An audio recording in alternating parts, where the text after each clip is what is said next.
संदीप सोन, सीमा और अनमोल मोबाइल दुकान की प्रस्तुति, मिस्टर छोटेलाल की आवाज। बारातिया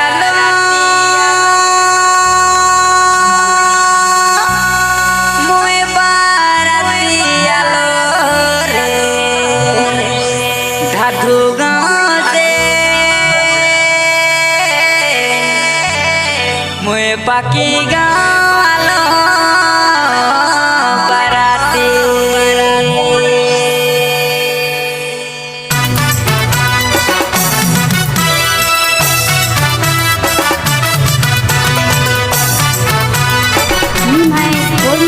स्वागत है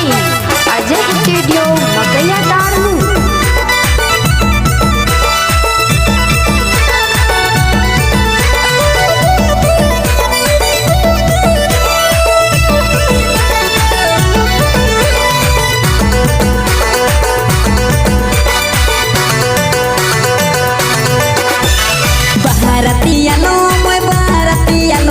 पाकी गाँव में मैं बारातिया लो रे, सुंदर लगन गुइया देख के मैं तो लो भाई गेलो रे, सुंदर लगन गुइया देख के मैं तो लो भाई गेलो, सुंदर लगन गुइया देख के मैं तो लो भाई गेलो रे, सुंदर लगन गुइया देख के मैं तो लो भाई गेलो। बारातिया लो मैं बारातिया लो रे, पाकी गाँव में मैं बारातिया लो रे, सुंदर लगन गुइया देख के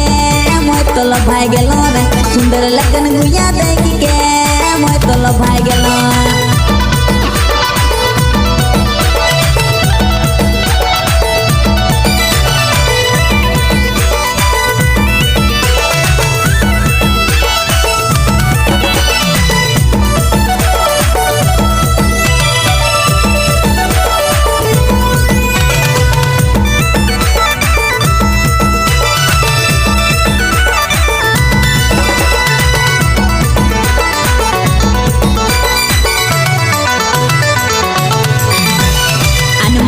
दादा करियाली बनाती संगीता भौजी के लगे आली,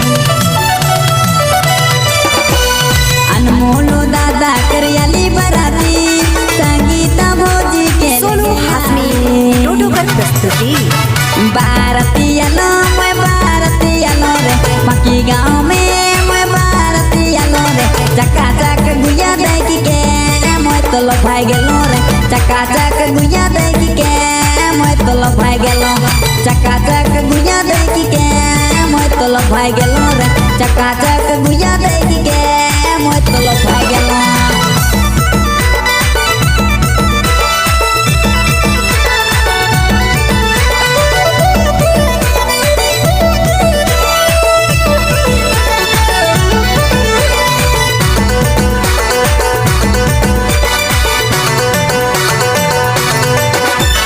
धातुरे गाँव से आली बराती संगीता भौजी के लगे आली, धातुरे गाँव से आली बराती संगीता भौजी के लगे आली।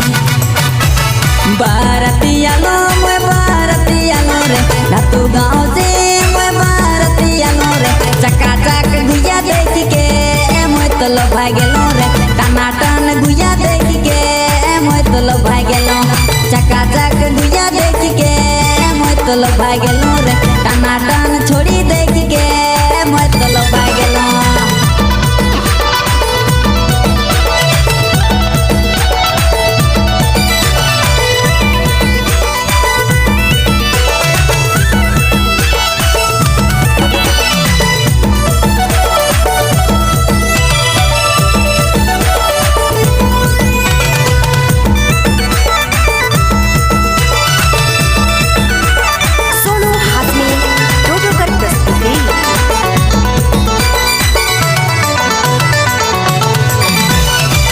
गाँव गुया मने पकड़ पकड़ नचना, गुया नहीं खेले जाना,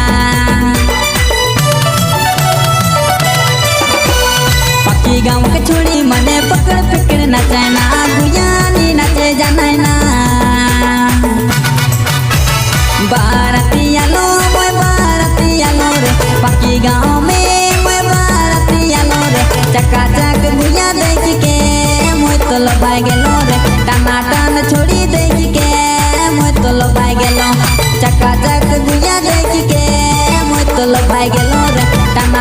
छोड़ी देख के मैं तो लगा गेलो बारातिया लो मैं बारातिया लो रे बाकी गाँव में मैं बारातिया लो रे सुंदर लगन गुइया देख के मैं तो लगा गेलो रे सुंदर लगन गुइया देख के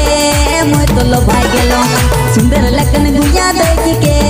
मैं तो लगा गेलो रे सुंदर लगन गुइया देख के मैं तो लगा गेलो सोनू बारातिया लो मैं बारातिया लो रे बाकी गाँव में मैं बारातिया लो रे सुंदर लगन गुइया देख के मैं तो लगा गेलो रे सुंदर लगन गुइया देख